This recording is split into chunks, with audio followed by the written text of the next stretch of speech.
We're not all the way there yet, but we are on the way, and I'm actually more optimistic about this than most people are. I think the challenge of climate change is unlike any other challenge we've had in the world because the impacts are global. It's global climate change.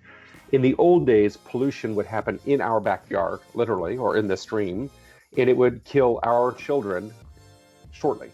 But now we have pollution that goes in the atmosphere and mixes around the world, so it's not just our backyard, and affects children who have not been born yet, and when they're born, will be born halfway around the world.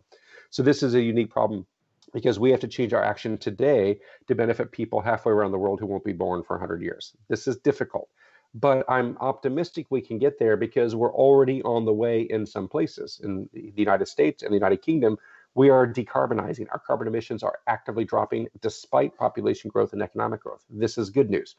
In the United Kingdom, it was there because of a decision, because of policy. The people said we need to do it, and they are choosing to do it in a collaborative way, and they're on the path. In the United States, we have not made that decision. There's no policy consensus that we should do something, but we're on a decarbonization path because of market forces. The cleaner options are cheaper, so we're cleaning up whether we meant to or not. And this shows that the answers are converging. If you intend to be clean or if you don't care, you get the same answer. This is good news. So we're on the path. However, we're not moving quickly enough, so we need to pick up the pace. And I would say the transition has started, but we still have a few decades to go. The good news is that our power plants retire every few decades anyway. You build a power plant in the last 40 years, maybe 60 years for nuclear, maybe 100 years for a dam. A lot of those 40-year-old coal plants are naturally going to retire soon, and they're not going to be replaced with other coal plants. It'll be wind farms or solar or something else. Those natural gas plants will retire in about 15 or 20 years, and they might not be replaced with the same old gas plants we used before. It either might be a different kind of fuel, biogas or hydrogen, or not a fuel. It might be wind and solar or geothermal, something else. So we have this natural retirement cycle, which gets us on the path even faster.